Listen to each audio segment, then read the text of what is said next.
अस्सलाम वालेकुम मोअज़्ज़िज़ ख़वातीन हज़रात, सिंधी फिल्म संसार साण अवां जी ख़िदमत में हाज़िर। माना त महिरबानो जॾहिं बि असां सिनेमा जी ॻाल्हि कयूं था ऐं ख़ासि तौर ते सिंधी सिनेमा जे माज़ीअ जा ई अक्स साईं अवां जे साम्हूं अचनि था त अवां जे पारां बेनता मुहबत असांखे पलाए पए थी। असांजो नौजवान नस्ल बि जॾहिं इन्हनि फिल्मुनि खे ॾिसे थो ऐं ख़ासि तौर ते माज़ीअ जो वर्जा साम्हूं अचे थो त उन्हनि जे पारां बि असांखे ईमेल्स मिलनि था, असांखे टेक्स्ट मिलनि था, असांखे मैसेजिस मिलनि था, टेलीफोन कॉल्स थियनि थियूं ऐं उहे बि पंहिंजे माज़ीअ जे बारे में वधि खां वधि ॼाणण जी कोशिशि कनि था। ऐं ख़ासि तौर ते असांजी जेका हीअ निस्बत आहे, जेको असांजो प्रोग्राम आहे सिंधी फिल्म संसार, इन जी वॾे में वॾी कोशिशि इहा ई आहे त माज़ीअ जे उन वर्जा खे अवां जे साम्हूं आंदो वञे, उन अक्स खे अवां जे साम्हूं आंदो वञे जेके असांजा वॾड़ा करे विया ऐं ख़ासि तौर ते उहे सभु आर्टिस्ट, उहे सभु नामा निगार हस्तियूं जेके पंहिंजी जाइ ते अहम तरीन हैसियत रखंदियूं हुयूं, उन्हनि जो कमु असां ई अवां जे साम्हूं अचे। ऐं यकीन उहे सभु मुहबतुनि जे लाइक़ु आहिनि। उन्हनि मां जेके जहान छॾे विया आहिनि उहे ख़िराज अक़ीदत, ख़िराज तहसीन जे लाइ कने जेके ख़ैर हयात आहिनि उन्हनि खे असां कठे करण जी कोशिशि में आहियूं त जीअं उन्हनि जी हयाती जो अहवालु अवां जे रूबरू थी सघे, उन्हनि जूं ख़िदमतूं असां ऐं अवां जे साम्हूं साराह अचण जे लाइक़ु आहिनि त यकीननि उन्हनि खे इहे मुहबतूं पलाए पवणु घुरिजनि। उन जे लाइ असीं जेको कुझु बि कयूं था उहो यकीननि तमामु थोरो आहे। असीं अवांजा बेहद शाकिर ऐं बेहद शुक्रगुज़ार पंहिंजे मुअज़्ज़िज़ महिमाननि जा जेके अॼु असां सां हिन सेट ते मौजूदु आहिनि। अॼु असां गुफ़्तगू कंदासीं फिल्म सोढा पुट सिंधुजा जे बारे में। असां सां गुफ़्तगू लाइ कई आहिनि साईं हयात अली शाह बुख़ारी साहिबु, साईं महमूद अली साहिबु, अस्सलाम वालेकुम साईं, मिज़ाज बख़ैर, सिहत बख़ैर। मोहतरमा फ़रद सुल्ताना साहिबा, मैम ख़ुशि आमदीद, भली कया रवांखे सेट ते। ऐं साईं नवाब मेहदी साहिबु, भली कया रवांखे न्याज़मंद इनायत।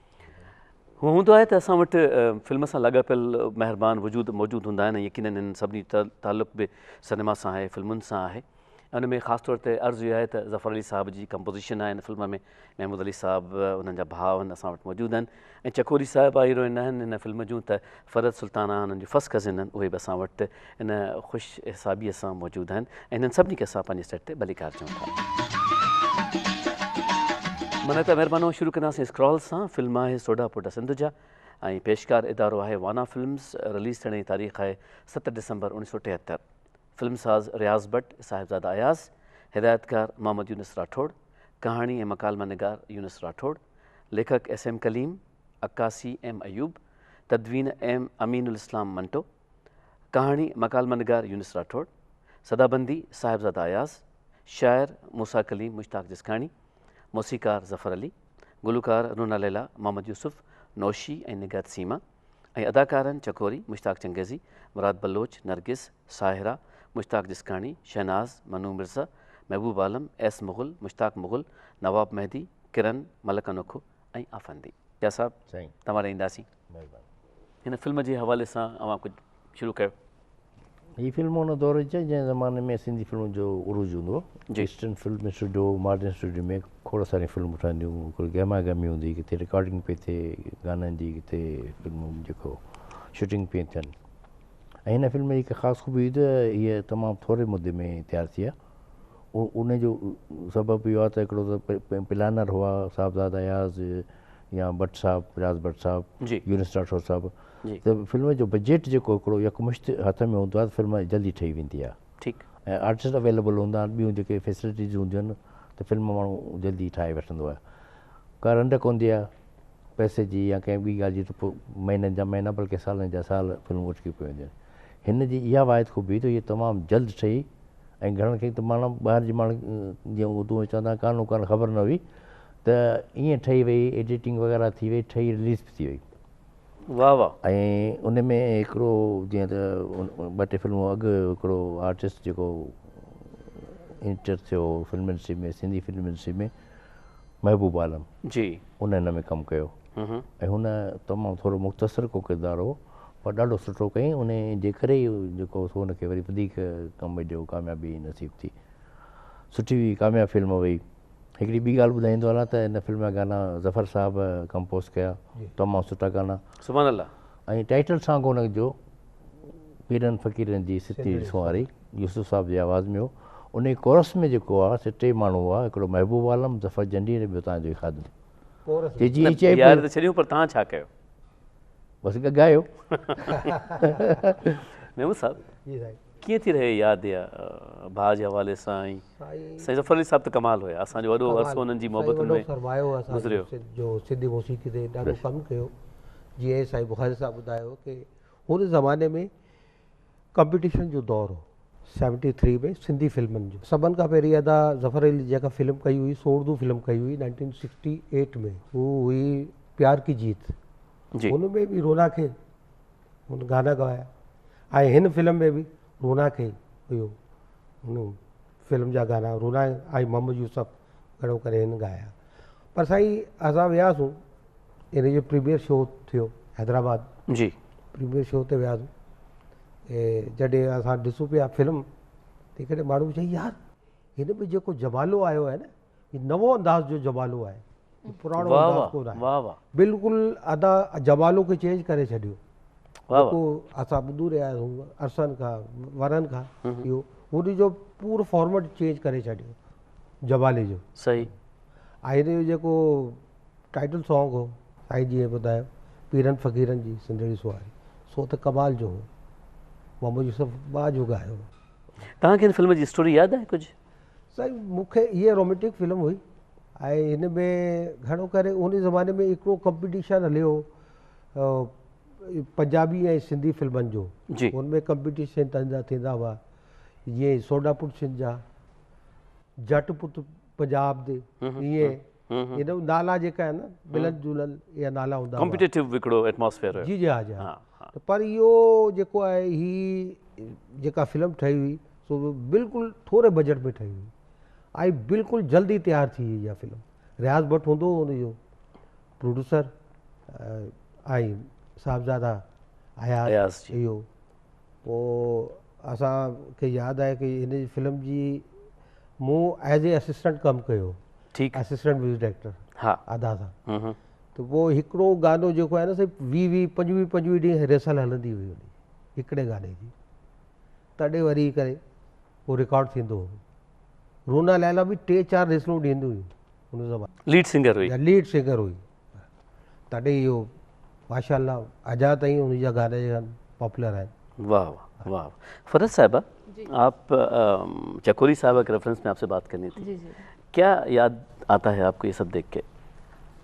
मुझे बहुत खूबसूरत सा एक दौर याद आता है। एक मतलब मैं अभी भी आपसे थोड़ी देर पहले भी एक बात कर रही थी ना कि जैसे हम कंपैरिजन करते हैं मूवीज़ का पड़ोस ममालिक की जो मूवीज़ है उनके साथ जी, तो आप सिंधी फिल्म ले लें, पंजाबी ले लें, अपनी उर्दू फिल्म्स ले लें, तो बिल्कुल आपको लगेगा ही नहीं, डिफरेंस नहीं है उस ज़माने की फिल्म में। आज हम कहते हैं कि जी हमारे पास वो चीज़ें नहीं है जो वहाँ पर हैं, और इतना वाज़े डिफरेंस हो गया है कि इतना आप देख नहीं सकते अपनी मूवी को। और पहले की मूवी मुझे याद है, मैंने ये मूवीज़ देखी हुई हैं, सिंधी मूवीज़ भी देखी हुई हैं, पंजाबी भी पुरानी देखी, अब हम नहीं देख सकते हैं। तो ये कि अच्छा दौर था फिल्म इंडस्ट्री के लिए, वो चाहे सिंध की हो, पंजाब की हो, या उर्दू इंडस्ट्री हो हमारी फिल्म की, तो अच्छी मूवीज़ बन रही थी, अच्छे लोग क्वालिटी वाला काम दे रहे थे। अब वही बात है कि क्वांटिटी बहुत बढ़ गई है, क्वालिटी कम हो गई है। तो उस वक्त की फिल्में जो हैं हमें आज भी नक्शे, वो गाने आज भी याद हैं। तो मैडम चकोरी जो थी, उनके साथ जो मेरा एक वक्त गुजरा ये मूवीज़ का, अक्सर हम बैठते थे तो मूवीज़ पे ही डिस्कशन हो रही होती थी, तो वो काफ़ी कुछ बता रही होती थी कि उस ज़माने में हम यूँ काम करते थे, लिपस्टिक यूँ लगाते थे, बाल ऐसे बनाते थे, और इतने कम चीज़ों में एक लिपस्टिक में पूरा मेकअप कर लेते थे। और आजकल की जो हमारी आर्टिस्ट हैं वो आपको पता है मेकअप आर्टिस्ट साथ लेकर चल रही होती हैं, और उनके एटीट्यूड और वो नखरे। तो ये वो आर्टिस्ट हैं कि जिन्होंने बहुत कम बजट में, जैसे कि ये बता रहे हैं, बहुत कम बजट में बड़ा अच्छा क्वालिटी वाला काम दिया। पर्सनली कैसी थी वो, मतलब आम जिंदगी में कैसी थी वो? आम जिंदगी में तो बहुत नाइस थी, बहुत लविंग, बहुत ज़्यादा। और बहुत आपसे उनका क्या relation? Relation my first cousin. हाँ, लेकिन आपको उन्होंने बेटी बनाया मुझे बेटी की तरह मुझे हमेशा प्यार किया। और जब मैं आई शोबिज़ में तो गाना पहले BTV पे गाना ही गाया मैंने, तो उसके बाद फिल्म्स की ऑफ़र आई, ड्रामों की ऑफ़र आई, तो उन्होंने कहा कि नहीं तुम फिल्म इंडस्ट्री में नहीं आना। तो ये चीज़ मुझे उनकी आज भी याद आती है कि मुझे क्यों मना किया, खुद तो काम करती रही। और उन्होंने कहा कि जो चीज़ मैंने सीखी है कि तुमने नहीं, वो सारे तजुर्बे, मैं नहीं चाहती कि मेरे घर की किसी बच्ची कोई आए और आके इस तरह से इस फील्ड में, ये चीज़ उनकी मेरे काफ़ी काम आई। और अब मैं जब देखती हूँ इंडस्ट्री का हाल तो मैं कहती हूँ यार वो बहुत नाइस थी कि आज मेरी ज़िंदगी जहाँ आज मैं बैठी हूँ, आप लोगों ने मुझे बुलाया है, कैसे सिंगर मुझे यहाँ बुलाया हुआ आपने, और चकोरी बेगम के बारे में बात कर रही हूँ। तो बस उसके पीछे उनकी बहुत सारी तरबियत और बहुत सारी बातें उनकी जो आज तक मेरे जहन में नक्श है और सीखा उनकी बातों से। तो पर्सनली वो बहुत नाइस थी, बहुत अच्छी, बहुत लविंग, और कभी किसी को गलत राय नहीं देनी, और अगर कोई गलत कर रहा है तो बोल देना है बच्चों में कि नहीं बेटा ऐसे नहीं, ऐसे करो। वाह वाह। और उनकी पॉजिटिविटी जो है ना वो मुझे कभी भी मैं भूल नहीं सकती। सुभान अल्लाह। तो मैं इतना मिस करती हूँ उनको। आप बिलीव करो कि अभी जब उनकी डेथ हुई है तो उससे कोई 2 माह पहले वो मेरे पास थी यहाँ कराची में। तो इतना मुझे प्यार और इतना कुछ सिखा कर गई मुझे कि मैं आज भी कभी बैठती हूँ अकेले में तो मुझे इतना याद आती हैं उनकी बातें। और ज़िंदगी में देखो गलतियाँ हर कोई करता है, और हमारी ये फील्ड ही ऐसी है शोबिज़ की, ख़ास करके लड़कियों के लिए रास्ते बड़े मिलते हैं आपको, मगर मुझे उन्होंने जो चीज़ें उन्होंने ज़िंदगी में की ना, मुझे रोका उन्होंने कि नहीं बेटा तुमने ये नहीं करना, तुम इधर आओ, सिंगिंग करो, तुम इस फील्ड में आओ, तुमने फिल्म इंडस्ट्री में नहीं जाना। वाह वाह। तो ये चीज़ मुझे उनकी बड़ी पॉजिटिव लगी और मैंने बहुत उस पर अमल भी किया। फिर तो मुझे कहती थी कि तुम मेरी आंख का इशारा समझती हो, तो ये तो वो मुझे बोलती थी। तो बस बहुत सारी बातें। Thank U. ख़वातीन हज़रात, फ़रहत सुल्ताना ज़िक्र कनि पियूं थियूं ख़ावर सुल्ताना जो, ऐं यकीनन जिन खे असां प्यार मोहबत सां चकोरी सॾींदा हुआसीं, त उन्हनि जो हिकिड़ो गानो आहे, ऐं गानो आहे जीत मुंहिंजी थींदी ऐं तुंहिंजी थींदी हारड़े। यकीनन हिकिड़ी सदाबार कंपोज़िशन आहे ज़फ़र अली साहब जिन जी, रूना साहिब जो आवाज़ आहे, सभु गॾिजी हिन गाने जो लुत्फ़ वठूं था। जीत मुंहिंजी थींदी ऐं तुंहिंजी थींदी हारड़े, जीत मुंहिंजी थींदी ऐं तुंहिंजी थींदी हारड़े, छो थो सताए करी थो तकरार रे, जीत मुंहिंजी थींदी ऐं तुंहिंजी थींदी हारड़े।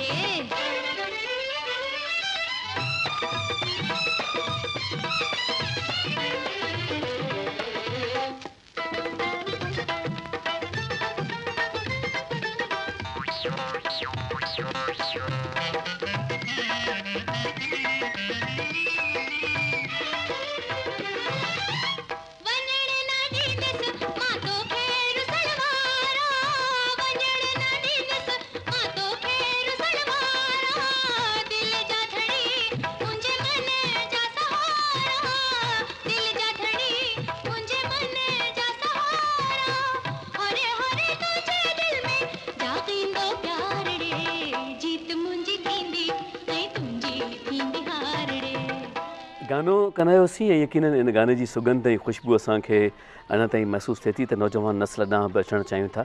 राहिला सीमा बि हिन गाने खे रीडू कयो आहे। हिकिड़ो दफ़ो वरी इहा सदाबार कंपोज़िशन असीं अव्हांजी ख़िदमत में पेश करणु चाहियूं था।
वञण न ॾींदसि मां तोखे रुसण वारा।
मुंहिंजी थींदी ऐं तुंहिंजी थींदी हार रे जीत मुंहिंजी थींदी ऐं तुंहिंजी थींदी हार रे।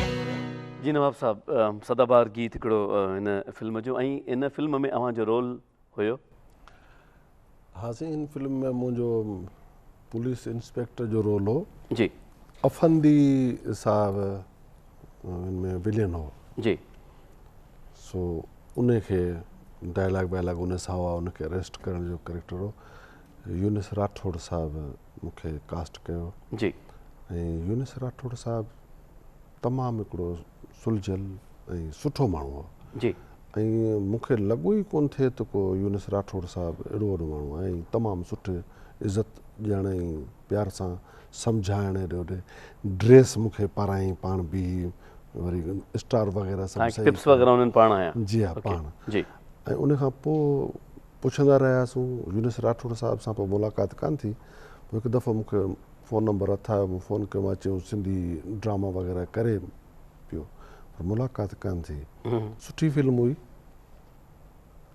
असांजे ॻोठ में इन फिल्म में कमु करण खां पोइ अख़बारुनि में शहज़ादो गुलफ़ाम वग़ैरह इबरत में लिखंदा हुआ जी त लिखियो त बाबा नवाब मेहदी हिन फिल्म में कमु कयो आहे। ॻोठ में जीअं ॿुधाईंदा त बाबा मूं हिन फिल्म में कमु कयो आहे। हिकिड़ो असांजो नवाब साहब मूंखे चवंदो हो, चई कहिड़ी फिल्म में कमु कयो अथव? मूं चयो सोढा पुट सिंध जा। पोइ चवंदो छा शोधा पुट सिंध जा? मूं चयो शोधा न, सोढा पुट सिंध जा। चए अच्छा सोढा पुट सिंध जा। पर तमामु सुठी फिल्म, कामयाबु फिल्म हुई सोढा पुट सिंध जा। ऐं असांखे फ़ख़ुरु आहे त इन फिल्म में असां गॾु कमु कयो। ऐं ख़ासि करे अफंदी साहब सां कचहरी कंदा हुआसीं, उन सां त हाणे मुलाक़ात कान थी थिए। हिकु दफ़ो हैदराबाद में मुलाक़ात थी, वरी मुलाक़ात कान थी थिए। ऐं सुठो आर्टिस्ट हूंदो, विलन तमामु हिकिड़ो कंदो, असुलु सफ़ा असुलु लॻंदो हो त ई धकणी कढंदो अहिड़े कतर सां। ऐं फिल्म उहो दौर हो। ऐं उन दौर में फाज़लानी साहब जिन बि ख़ुदि मौजूदु हुआ जी ईस्टर्न स्टूडियो में, बाबू भाई वारा हुआ, शेख हसन साहब हो, ऐं पंहिंजो पीज़ादो साहब हो, बुखारी साहब जिन सॼो स्टूडियो भरियो पियो हूंदो हो। गहमा गहमी हूंदी, वॾी महफ़िल हूंदी, वॾी महफ़िल हूंदी। असां वटि अव्हां जे लाइ हिननि साथियुनि में ख़वातीन हज़रात हिन फिल्म जो टाइटल सॉन्ग आहे, जेको असांजा मुअज़्ज़िज़ महिमान जीअं पहिरीं चई विया त हिन फिल्म जो मरकज़ी जेको ख़्यालु हो उन हिसाब सां पीरनि फ़क़ीरनि जी सिंधड़ी सुंवारीअ सां हिन फिल्म खे शुरू कयो वियो हो। उस्ताद अब्दुल्ला ख़ान उनखे वॼाए पियो थो पंहिंजी शरनाए ते। तिन सदाबहार आलापन ते फ़िलहालु हिन हिसे पहिरीं मां मोकिलायूं था। नई दुआ सां तव्हां जिते बि हुजो ख़ुशि हुजो, शाद ऐं आबाद हुजो।